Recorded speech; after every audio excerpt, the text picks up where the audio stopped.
والصلاة والسلام على أشرف الأنبياء والمرسلين وعلى آله وصحبه أجمعين.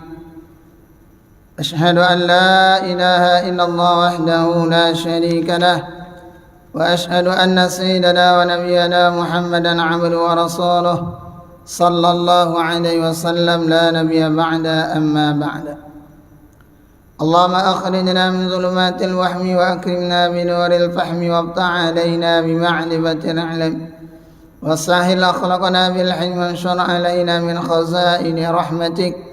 سبحانك لا علم لنا إلا ما علمتنا إنك أنت العليم الحكيم. رب اشرح لي صدري ويسر لي أمري واحلل عقدة من لساني يفقهوا قولي. اللهم اجعلنا ممن يستمعون القول فيتبعون أحسنه. قال الله تعالى في القرآن الكريم: أعوذ بالله من الشيطان الرجيم. بسم الله الرحمن الرحيم. ومن يعمل من الصالحات وهو مؤمن فلا يخاف ظلما ولا حطما. وقال تعالى: ومن يتق الله يجعل له مخرجا ويرزقه من حيث لا يحتسب. وقال النبي صلى الله عليه وسلم عن أبي هريرة رضي الله عنه أن رسول الله صلى الله عليه وسلم قال: بادروا بأعمال سبعا هل تنتظروا إلى فقرا منسئا أو غنى مطغيا أو مرضا مفسدا أو حرما مفندا أو ماتا مجهزا أو الدجال فشر غائب ينتظر أو الساعة فالساعة أدهى وأمر. رواه الترمذي. Atau kama qala Nabi sallallahu alaihi wasallam. Bersyukur kita kepada Allah dengan melapaskan alhamdulillahirabbil alamin, dan bersalawat kita kepada Nabi Muhammad sallallahu alaihi wasallam dengan melapaskan Allahumma shalli ala sayyidina Muhammad wa ala ali sayyidina Muhammad. Hadirin jemaah zuhur yang dimuliakan oleh Allah, tatkala kumandangkan azan dikumandangkan oleh muadzin menyeru seluruh manusia, terutama kita orang Islam, Allahu Akbar, Allahu Akbar, menyeru kita, memanggil kita. Allah Ta'ala telah tawarkan kepada kita keberuntungan. Tatkala setiap pribadi muslim, baik laki-laki dan wanita, dia tunaikan perintah Allah, sebetulnya Allah Ta'ala telah menyiapkan dari kemenangan di atas musuh-musuhnya. Maka orang-orang yang di dalam hatinya ada kebesaran Allah dan keagungan Allah, dia akan tinggalkan aktivitasnya, dia akan tinggalkan pekerjaannya, dia akan datang ke tempat azan dikumandangkan. Dia akan bergegas. Kenapa? Karena penyiru-penyiru Allah telah memanggilnya. Kalau di dalam dirinya terdapat kekuatan iman, dia katakan, ini panggilan Allah Ta'ala yang telah memberikan rezeki kesehatan kepada saya. Sekarang penyuruhnya telah datang. Maka dia akan tinggalkan aktivitasnya. Maka kata Nabi SAW yang diriwayatkan dari Abu Hurairah radhiyallahu anhu, bahasanya Nabi SAW bersabda, badiru bi a'mali sab'an, bersegeralah kalian ini dengan amal-amal. Karena kita tidak tahu tatkala kesempatan Allah berikan, tatkala Allah berikan kesehatan, tatkala Allah berikan kemudahan, kesempatan terbaik tatkala panggilan Allah datang. Tapi apabila kita tunda, nantilah dulu, sebentar lagi, masih makan nih, perut dalam keadaan lapar, sudah bekerja. Padahal penyeru Allah telah datang. Syaitan tidak akan pernah diam, hadirin yang mulia. Dia akan goda kita.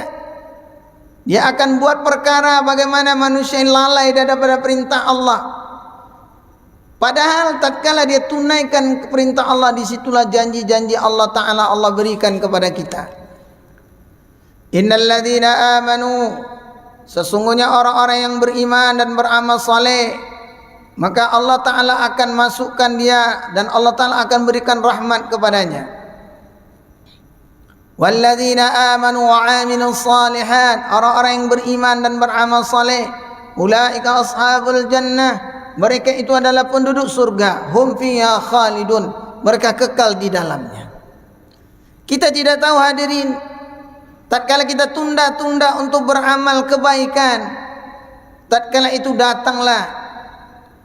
Sehingga kata Nabi sallallahu alaihi wasallam, ada 7 perkara yang akan menghalangi satu orang. Apakah ini akan kita tunduk sehingga akan melalaikan kita?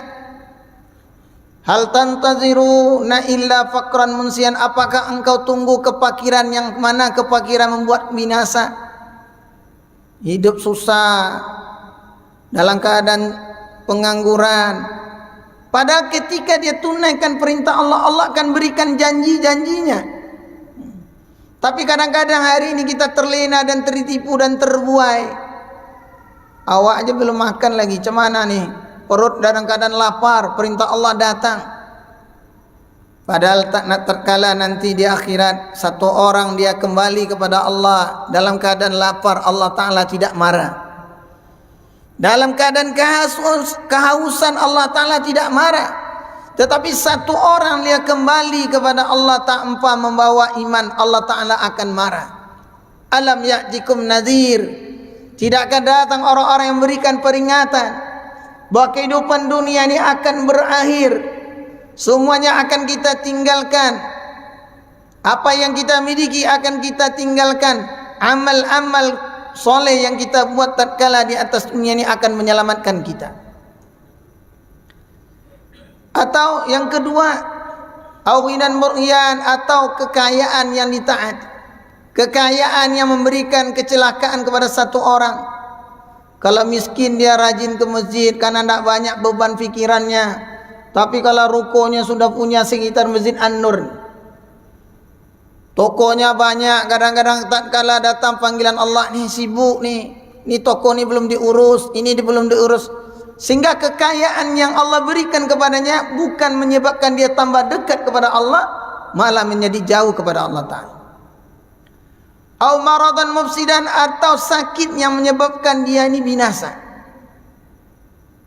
Tatkala Allah berikan sehat, seharusnya dia gunakan kesehatan untuk datang ke masjid. Tatkala Allah berikan kemudahan kepadanya, ya Allah engkau berikan badan yang sehat kepadaku, masih kuat aku berjalan untuk datang ke rumahmu, masih mudah langkah kakiku untuk datang kepada majelismu. Tetapi tatkala Allah berikan sakit, berapa banyak orang kadang-kadang dengan kesakitan yang Allah berikan malah menyebabkan dia jauh kepada Allah. Kecil orang Minang, awaklah sakit mah pahala ke solat ni. Sehingga penyakit yang Allah berikan seharusnya menggugurkan dosa-dosanya, maka akan menyebabkan dia berkeluh dan kesah. Bahkan mereka ni tidak yakin dengan takdir yang Allah berikan. Tapi tatkala sehat, hidupnya leha-leha, poya-poya, hura-hura, masih muda, masih panjang umur. Padahal siapa yang tahu keadaan-keadaan yang datang daripadanya? Maka hadirin yang mulia, perkara inilah mesti kita hari ini waspadai. Setiap orang tidak tahu kapan ajal akan datang dalam kehidupannya. Kadang-kadang hari ini dalam keadaan lapang kita, dalam keadaan muda, tak kita gunakan untuk taat kepada Allah. Tidak kita gunakan umur yang Allah berikan kepada kita. Ajal datang tiba-tiba kepada kita. Setiap kita ini tidak ada jaminan. Semua kita ini adalah calon mati. Sudahkah kita siapkan bekal menuju mati? Maka sebetulnya Allah Ta'ala telah wasari'u ila maghfiratin min rabbikum wasari'u wahai hambaku, bersegeralah kepada rahmat. Seantero kumandangan azan menawarkan kepada kita, hayya 'alas salah, hayya 'alal falah. Tatkala hamba-hambanya Allah dia tunaikan perintah Allah, disitulah Allah akan berikan kemenangan-kemenangan kepadanya.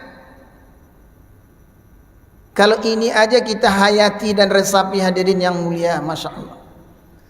Dalam keadaan panas terik Allah seru kita, suruh istirahat. Suruh tenangkan otak yang kita hari ini pikirkan hari-hari. Disuruh bersujud kepada Allah. Sehingga dalam suatu hadis qudsi Nabi sallallahu alaihi wasallam bersabda, "Ya ibadi, wahai hambaku, sesungguhnya kalian sesat, akulah yang berikan hidayah, mintalah hidayah kepadaku. Ya ibadi, wahai hambaku, sesungguhnya kalian fakir, akulah yang maha kaya, mintalah kaya kepadaku." Maka disuruh kita beramal, menunaikan perintah Allah. Karena di balik menunaikan perintah Allah, Allah akan siapkan janji-janjinya. Wa man a'rada an dzikri fa inna lahu ma'isyatan dongka wa nahsyuru yaumal qiyamati a'ma qala rabbi lima hasyartani a'ma wa qad kuntu basira. Orang-orang yang berpaling daripada ingat kepada Allah, tak mau dia ingat, tak mau menunaikan perintah Allah, maka Allah berikan kehidupannya sempit. Wa nasyuru yaumal qiyamati a'ma, nanti di akhirat Allah bangkitkan dalam keadaan buta. Tatkala dia bertanya, "Ya Allah, kenapa engkau bangkitkan aku dalam keadaan buta? Padahal di dunia aku dalam keadaan melihat." Telah datang tanda-tanda kepada engkau, engkau lupakan, maka pada hari ini aku lupakan juga kalian. Mudah-mudahan Allah Ta'ala pilih kita, Allah berikan kemudahan kepada istiqomah kita, senantiasa melaksanakan perintah Allah, terutama kita salat berjamaah di masjid di mana kita berada. Yang benar hanya datang daripada Allah Ta'ala, yang keliru dari kepada saya. Supaya majelis kita dirahmati oleh Allah, kita tutup dengan doa kepada tul majelis. Subhanakallahumma wa bihamdika asyhadu an la ilaha illa anta astaghfiruka wa atubu ilaik. Assalamualaikum warahmatullahi wabarakatuh. Allah